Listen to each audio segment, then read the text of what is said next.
in the gutter. So you're gonna have to do a lot of experimenting, a lot of playing around, but it can be very rewarding in the end. And honestly, the people who are willing to play around will be the real innovators as time progresses. As we can see, Braddock being a real innovator with Marine Marauder Medivac. And then, after you've played around with it a lot, you'll have a much better sense of when, this is a good time to harass. It's a very in-game sort of decision. Occasionally there are, here is the time to harass, I'm gonna do it now. But a lot of times harassment is a little bit more freeform.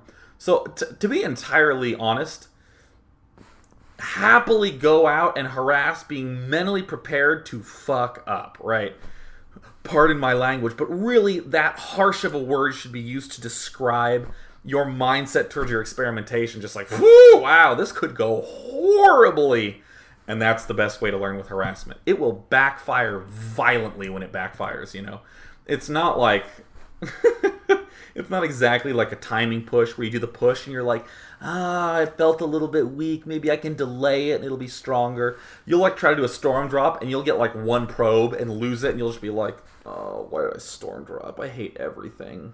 So yeah, it can be pretty brutal in terms of practicing it. So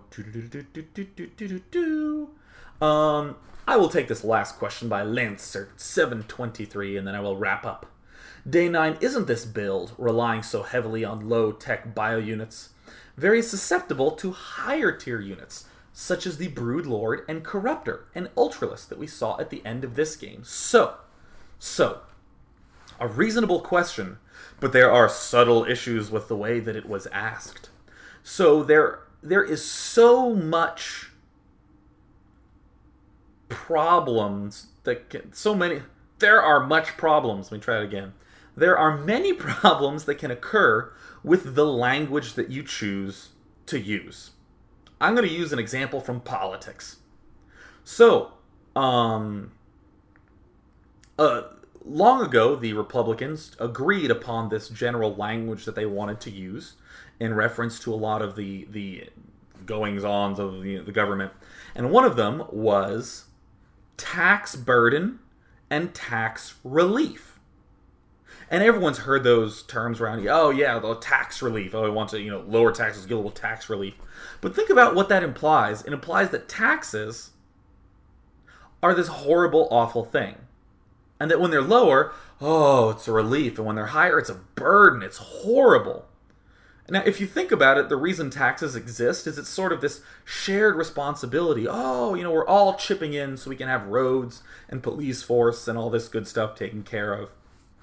But again, that language gives you the sense that, taxes, it's a burden if they're high. So in this question, it says Day 9, isn't this build relying so heavily on low-tech bio units susceptible to high-tier units such as the Broodlord, Corruptor, and Ultralisks? The way that question, we can say the exact same thing, but I'm going to remove the word low-tech and I'm going to remove the word higher-tier. Isn't this build that relies so heavily on bio units susceptible to Broodlords, Corruptors, and Ultralisks? Notice how different that feels. Low tech implies that there's something gritty and almost coarse about how it feels. It's bumpy. It doesn't it sort of functions. It's not streamlined. And higher tier, higher tech, more sophisticated, better. When in reality, it's really the question should be, how does bio stack up against these units individually? And I honestly think that there is no real problem at all with going bio against this mix of units. I mean, the real issue, honestly, is the infester with the fungal growth. But again, I think incorporating ghosts could be a cool transition. But that's something very interesting that happened in Brood War, where in Terran vs. Zerg, the bulk of your force were medic marine. Actually, I'd probably say 60 to 70 to 80% of your force was Marines. The first unit that you get in the game, but they just happen to be really good as the game goes on. What I would say is the way to deal with Broodlords, Corruptors, Ultralisks is, again, not so much the unit that you're dealing with, but the interaction. This set of infantry units, because you can get so many so easily, because they're low on the tech tree. I notice how I said I didn't say that they're low tier, they're bad units. They're just easy to get. You can get a lot of barracks quickly. You can start being aggressive right at the start of the game. Get so many Marine Marauder that they never quite have enough resources to get the Ultralisks and the Corruptors out and the Broodlords. That's honestly what I think is the best way to do it. So yeah, that's what I think about that question. I don't think there's any inherent problem with it. What I would say that the advantage Bio has is mobility and aggression, and the disadvantage that Broodlords and Corruptors and Ultralisks have is just being expensive and relatively immobile.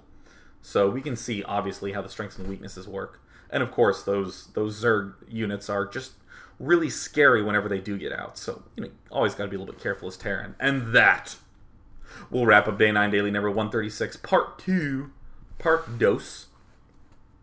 Because apparently something funky was going on with this recording. Everything's actually going okay on my streaming end. I will contract the wonderful people at Ustream to find out if something happened. Because I'm not going to lie, Ustream people are pretty awesome. They gave me my own vanity URL. Notice that you're probably at ustream.tv/channel/day9tv. You can actually just go to ustream.tv/day9tv. Ooh. How awesome is that? Seriously, I mean, I've had a few requests from them, and they respond to me like within 5 seconds. It's the coolest thing in the universe. So I'll definitely ask them what's up. So I'm going to head out now, and that will wrap up the 136th episode. So yeah, see ya!